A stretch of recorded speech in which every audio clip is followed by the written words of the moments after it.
अरे ऐक तुला वाचलं आज पुढे काम हे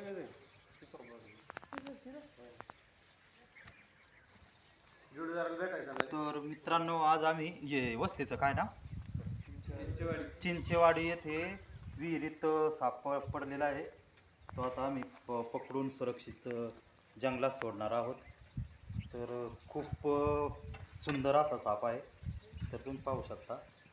त्याला पकडून आम्ही सुरक्षित फॉरेस्ट खात्यात सोडणार आहोत. तर असे साप दिसले तर मारू नका. जवळच्या सर्पमित्राला कॉल करा किंवा फॉरेस्ट डिपार्टमेंटला कॉल करा आणि ती पकडून सुरक्षित जंगलात सोडतील. साप वाचवा, निसर्ग वाचवा. आणि साप मुद्दाम हा चावत नसतो. चुकून आपला पाय पडला किंवा त्याला आपण मारण्याचा प्रयत्न केला तर तो आपल्याला दंश करतो. आणि चुकून दंश झाला तर लवकरात लवकर सरकारी हॉस्पिटलमध्ये जा आणि उपचार घ्या.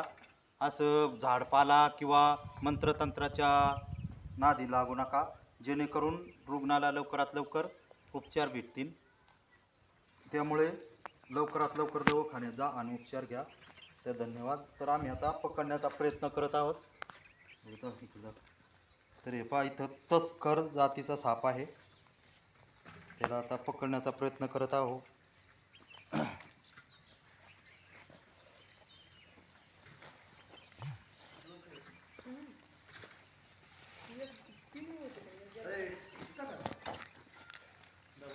नाही मग ते बुटा काढून ठेव.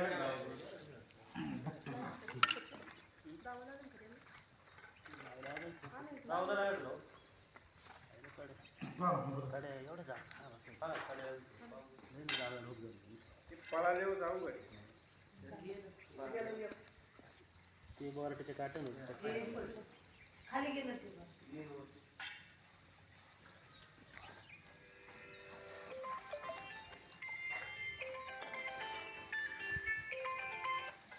हॅलो हां फुलं न्यायला थोडं लेटच या ना जरा. आता तोडायचं काम चालू आहे. मी तुम्हाला फोन करतो जरा दुपारून या. हां हां फोन करतो मी तुम्हाला. बॅग देऊ का वरच आले.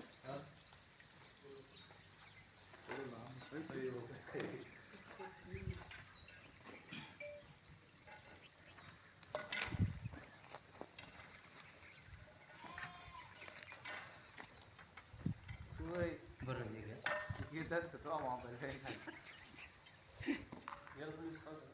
ते धरू का वाटलं ते धरू का ये टाकायचे एवढे आणतो अरे बाजूला होईन तू बाळासाहेब आलं बघा डोक्यात ते दुसरा हिरोळा आहे, त्याचं नाही काय. तो पण हिरोळाच आहे. पण ते बोराटीची काठी लागत ती, कारण जवळ गेला ते लगेच पळाय बसले.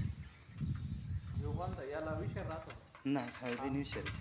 काहीतरी खाली बिनविषारी आहे, तस्कर जातीचा.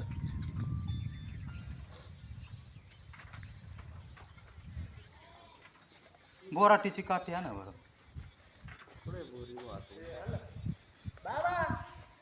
तर नमस्कार मित्रांनो, एक साप वाचवण्यात यश आलेलं आहे.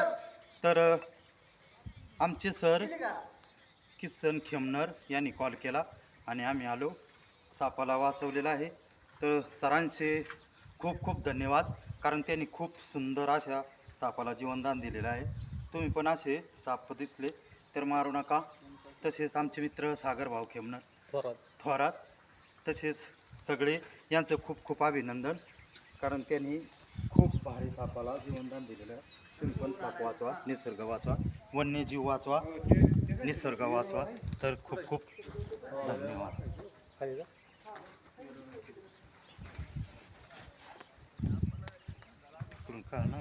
काढ.